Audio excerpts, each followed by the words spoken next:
Hello and welcome to Renewed by Faith, where we are taking a deep dive into the book of Job. And this video is chapter 13, a continuation of chapter 12, where Job responds to his buddy Zophar, the Naamathite.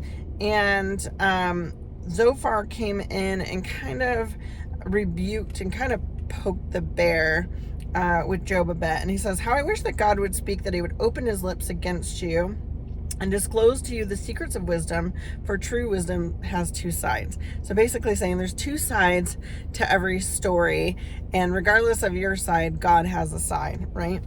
And then he goes on and says, "Surely he recognizes deceivers, and when he sees evil, does he not take note? And if you devote your heart to him and stretch out your hands to him and put away the sin that is in your hand and allow no evil to dwell in your tent, then free of fault, you will lift up your face and stand firm without fear," right? So in chapter 12, Job responds and he says, doubtless that you are the only people that matter. Like, who are you, right? Who are you to even bother doing this, right? And says, wisdom will die with you. Or doubtless that you are the only people who matter and wisdom will die with you. Like you're not the smartest, right? And he says, he's not, you're no better than me. He says, I'm not inferior to you. Who does not know all these things, right? I know God, and I know that there's two sides to every story. He says he's become a laughingstock to his friends, and though he called on God and he answered, those who are at ease have contempt for misfortune. Like, it's easy for you to talk smack about me when you're not the one in my shoes, right? I mean, again, we can all relate to this. I know I can for so much, right? And then he says, in his hand is the life of every creature and the breath of all mankind. To God belong wisdom and power, counsel and understanding are his. What he tears down cannot be rebuilt. And then says he reveals the deep things of darkness and brings utter darkness into the light. So he's saying he knows that God will make the truth known, right? So chapter 13, let's jump right in. He says, my eyes have seen all this. My ears have heard and understood it. What you know, I also know. I am not inferior to you, but I desire to speak to the Almighty and to argue my case with God. You, however, smear me with lies. You are worthless physicians, all of you. If only you would be altogether silent. For you, that would be wisdom. For now, hear my argument. Listen to the pleas of my lips. Will you speak wickedly on God's behalf? Will you speak deceitfully for him? Will you show him partiality? Will you argue the case of God? Would it turn out well if he examined you? Could you deceive him as you might deceive a mortal? He would surely call you to account if you secretly showed partiality. Would not his splendor terrify you? Would not the dread of him fall on you? Your maxims are proverbs of ashes. Your defenses are defenses of clay. Keep silent and let me speak, and then come to me what may. Why do I put myself in jeopardy and take my life in my hands? Though he slay me, yet will I hope in him. I will surely defend my ways to his face. Indeed, this will turn out for my deliverance, for no godless person would dare come before him. Listen carefully to what I say. Let my words ring in your ears. Now that I have prepared my case, I know I will be vindicated. Can anyone bring charges against me? If so, I will be silent and die. Only grant me these two things, God, and then I will not hide from you.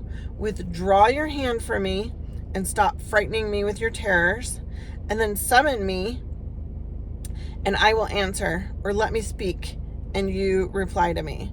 How many wrongs and sins have I committed? Show me my offense and my sin. Why do you hide your face and consider me your enemy?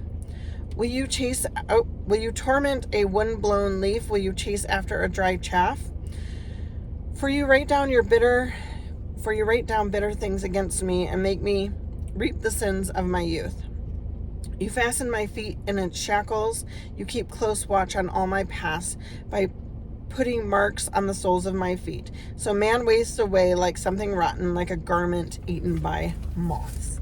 So Job is continuing to say, basically, I know I know what you're saying, right? I know what you're saying. Again, who are you? You're not better than me. And I want to talk to God and argue my case with him, but you, friends, keep talking crap about me. And he says, smear me with lies. You are worthless physicians, all of you. Like, what do you know, right? You're not a doctor. You don't know my problem. And he says that he would like you're not innocent either, right? That's what he says. He would surely call you to account if you secretly showed partiality. Will you argue the case before God? Would it turn out well if he examined you? Like, who are you to judge me when, like, are you more righteous and blameless than I am? You know, like, again, who's been in this situation? We all have, right? Where somebody's trying to counsel us in some way, and we're like, who are you to judge me? You're no better than I am. I'm not less than you. You know, like, you don't know what I'm going through, is what he's saying, right? You don't know.